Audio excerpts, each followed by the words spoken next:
সুপ্রভাত বন্ধুরা। আজ খুব সকালে ঘুম থেকে উঠে আমাদের স্থানীয় একটা বাগান বাড়ি এবং বাগানবাড়ি কর্ণধার খায়রুল্লাহ, খুব প্রিয় আমাদের একজন দাদা, এই বাগান বাড়িটা আস্তে আস্তে করে নিজের হাতে সাজাচ্ছেন এবং ওনার ডাকেই আজ সকালবেলা চলে গেছিলাম বাগান বাড়িতে ঘুরতে। এই পুকুর দিয়ে মাঝখানে ঘেরা, চারিদিকে গাছে ঘেরা এই সুন্দর বাগান বাড়িটার বেশ কিছু দৃশ্য আপনাদের দেখাতে চলেছি। এক অপূর্ব বাগানবাড়ি এটা। এরপরেই বাগানবাড়ির যেটা বিশেষ আকর্ষণ সেটা হচ্ছে এই সবজির ফার্মটা। এখানে সব ধরনেরই প্রায় শীতকালীন সবজিগুলো এখানে চাষ করা হয়েছে এবং এটা পুরোটাই আমার তদারকিতে মালিবাবুর সাহায্যে এবং আমার গাইডেন্সে এই ফার্মটা চলছে কাজ।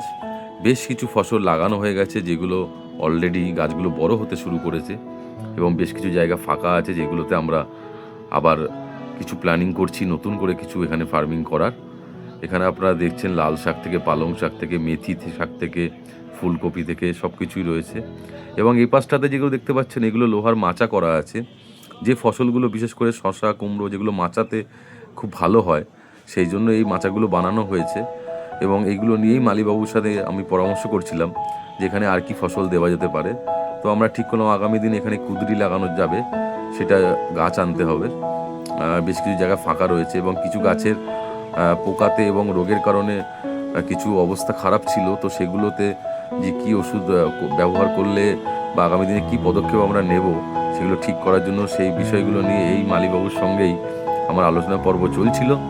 যদিও দোকানে বসে আমাদের আলোচনা হয় আমার এখানে বসে, তবুও এই সামনাসামনি গিয়ে দেখা এবং সেই প্রবলেমগুলোকে ডিটেক্ট করতে খুব সুবিধা হয়। তো সেই জন্যই আজকে বিশেষ করে যাওয়া। তো অনেকগুলো জিনিস দেখলাম, যেমন বেগুন গাছে কিছু পরিচর্যার প্রয়োজন রয়েছে, নারকেল গাছগুলোর কিছু পরিচর্যার প্রয়োজন রয়েছে।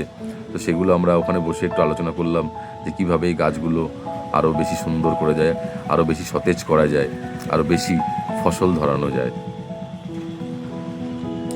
আপনারা দেখছেন দর্শক বন্ধু, এটা বাগানবাড়ির এক পাশে একটা ফার্ম করা হয়েছে। এবার আপনাদের দেখাই বাগানবাড়ির বিশেষ আকর্ষণ। এটা একটা শুটিং স্টুডিও।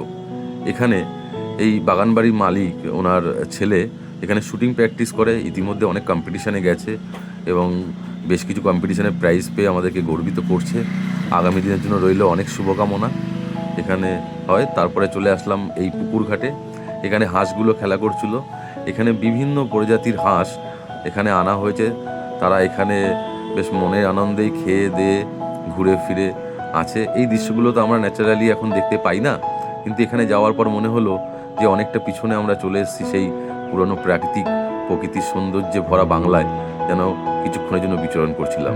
এরপরেই বিশেষ আকর্ষণ এই টার্কি পাখিগুলো। এই টার্কি পাখিগুলো এখানে রয়েছে। এরা মানুষের সান্নিধ্য খুব পছন্দ করে। আমার পায়ের আওয়াজ শোনার পর এবং যখন আমি দাঁড়িয়ে এখানে ভিডিও করছিলাম, ওরা একটু একটু করে আমার দিকে এগিয়ে আসছিল এবং আমি খুব কাছ থেকে ওদের ভিডিও করার চেষ্টা করলাম। এরা এতটাই সুন্দর যে আমার ক্যামেরাটা হয়তো এদের সৌন্দর্য পুরোটা ধরা পড়েনি। এখানে যারা পেখমধারী আছে তারা হচ্ছে ছেলে টার্কি, যাদের পেখম কম তারা হচ্ছে মেয়ে টার্কি। এরা খুব সুন্দর ডাক দেয়, খুব ভোরে ওঠে এবং ওদের খাওয়া দাওয়া হয়ে গেছে। আমি ওখানকার যে নিয়ে এদেরকে পরিচর্যা করেন তাকে জিজ্ঞেস করলাম, তো বললো খাওয়া দাওয়া হয়ে গেছে, এখন এরা সারাদিন এই পুকুর পাড় দিয়ে ঘুরে ঘুরে এদিক থেকে সেদিক এরা বিচরণ করে বেড়াবে। অদ্ভুত প্রাকৃতিক সৌন্দর্য এদের, অদ্ভুত সৌন্দর্য। সামনে না দেখলে বোঝা খুব সত্যি মুশকিল যে এরা ঠিক কতটা সুন্দর। এই বিশেষ আমার বাগানবাড়িতে আজকে এদেরকেই সবথেকে বিশেষ আকর্ষণীয় বলে মনে হলো। আগামী দিনে আমি আরও ভিডিও বানাবো। এই বাগানবাড়িতেই আরও কিছু কাজ চলছে, কিছু গাছের কাজ চলছে, খুব সুন্দর আরও পাখি আসবে এখানে, সেইগুলো আপনাদের দেখানোর চেষ্টা করব। এখানে মন খারাপ হলে একটু চলে যাওয়াই যায়। এদের সান্নিধ্যে যতক্ষণ ছিলাম পুরো সকালটা আজ আমার অন্যরকম কেটেছে। এত সুন্দর সকাল প্রত্যেকের জীবনে একটু একটু করে কাটুক, এটাই আমি জানাতে চাই এই ভিডিওর মধ্যে।